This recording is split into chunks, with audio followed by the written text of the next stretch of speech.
ਹਾਂਜੀ ਦੋਸਤੋ, ਤੁਹਾਨੂੰ ਸਮਝ ਆ ਰਹੀ ਹੈ ਕਿ ਗੋਲੀ ਕਿਉਂ ਚਲਾਈ ਜੇ? ਇਹਨਾਂ ਨੇ ਦੱਸਣਾ ਨਹੀਂ ਤੁਹਾਨੂੰ। ਇਹ ਗੋਲੀ ਤੁਹਾਨੂੰ ਪਤਾ ਚੱਲਿਆ ਕਿ 26 ਨਵੰਬਰ ਨੂੰ ਚੱਲੀ ਜੇ। ਨਹੀਂ ਨਹੀਂ ਨਹੀਂ ਭੈਣ, 26 ਨਵੰਬਰ ਵਾਲੀ ਗੋਲੀ ਨਹੀਂ ਹੈ। ਇਹ ਗੋਲੀ ਪਤਾ ਕਿਹੜੀ ਜੇ? ਗੋਲੀ ਉਹ ਜਿਹੜੀ ਕੰਟੇਨਰ ਤੇ ਮਿਸ ਹੋਈ। ਇਹ ਉਦੋਂ ਦਾ ਪਿੱਛਾ ਕਰ ਰਹੀ ਜੇ, ਤੁਹਾਨੂੰ ਹਲੇ ਸਮਝ ਨਹੀਂ ਆ ਰਹੀ। ਖਾਨ ਸਾਹਿਬ ਨੂੰ ਜਦੋਂ ਗੋਲੀ ਲੱਗੀ ਉਹਦੀ ਇਨਕੁਆਇਰੀ ਨਹੀਂ ਹੋਈ ਨਾ। ਅਗਰ ਉਹਦੀ ਇਨਕੁਆਇਰੀ ਹੋਈ ਹੁੰਦੀ, ਉਹ ਗੋਲੀ ਕਿੰਨੇ ਚਲਾਈ ਸੀ, ਕਿੰਨੇ ਹਮਲਾ ਕੀਤਾ ਸੀਗਾ, ਤੇ ਭੈਣ ਇਹ ਮਾਮਲਾ ਠੱਪ ਹੋ ਜਾਂਦਾ। ਲੇਕਿਨ ਮਿੱਟੀ ਪਾ ਕੇ ਅੱਗੇ ਚੱਲੇ। ਲੇਕਿਨ ਉਹ ਗੋਲੀ ਹੱਲੇ ਤੱਕ ਪਿੱਛਾ ਕਰਦੀ ਜਿੱਦਾਂ ਕਰੂਜ਼ ਮਿਜ਼ਾਈਲ ਨਹੀਂ ਹੁੰਦਾ, ਉਹਨੇ ਨਿਸ਼ਾਨੇ ਨੂੰ ਹਿੱਟ ਕਰਨਾ ਇਧਰੋਂ। ਹੁਣ ਉਹ ਕਰੂਜ਼ ਮਿਜ਼ਾਈਲ ਦੇ ਰਸਤੇ ਦੇ ਵਿੱਚ ਭੈਣ 26 ਨਵੰਬਰ ਆ ਗਿਆ, ਲੇਕਿਨ ਉਹ ਗੋਲੀ ਹੱਲੇ ਵੀ ਆਪਣੀ ਚੱਲ ਰਹੀ ਹੈ। ਲੇਕਿਨ ਉਹਦਾ ਨਿਸ਼ਾਨਾ ਕੌਣ ਹੈ ਸਰ? ਨਿਸ਼ਾਨਾ ਇਮਰਾਨ ਖਾਨ ਹੈ। ਇਹ ਤਾਂ ਤੁਸੀਂ ਵਿੱਚ ਆ ਗਏ ਜੇ। ਜਿੱਦਾਂ ਇਮਰਾਨ ਖਾਨ ਸਾਡੇ ਵਿੱਚ ਖੜਾ ਜੇ ਨਾ, ਇਹ ਗੋਲੀ ਉਹਨੂੰ ਲੱਗਣੀ ਜੇ।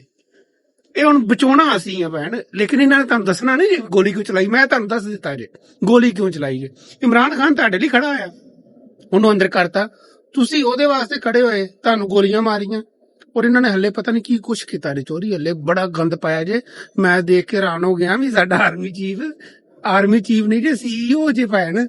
ਇਹ ਬੰਦਾ CEO ਜੇ ਕੰਪਨੀਆਂ ਚਲਾ ਰਹੇ ਜੇ। ਕੋਰਨ ਫਲੇਕਸ, ਬਾਕੀ ਜਿਹੜਾ ਤੁਸੀਂ ਲਫ਼ਜ਼ ਸਮਝੇ ਜੇ ਉਹ ਨਹੀਂ। ਕੋਰਨ ਫਲੇਕਸ ਬਣਾ ਰਹੇ ਭੈਣ। ਲੋਕਾਂ ਕੋ ਰੋਟੀ ਨਹੀਂ ਹੈ, ਕੋਰਨ ਫਲੇਕਸ ਬਣਾ ਰਹੇ।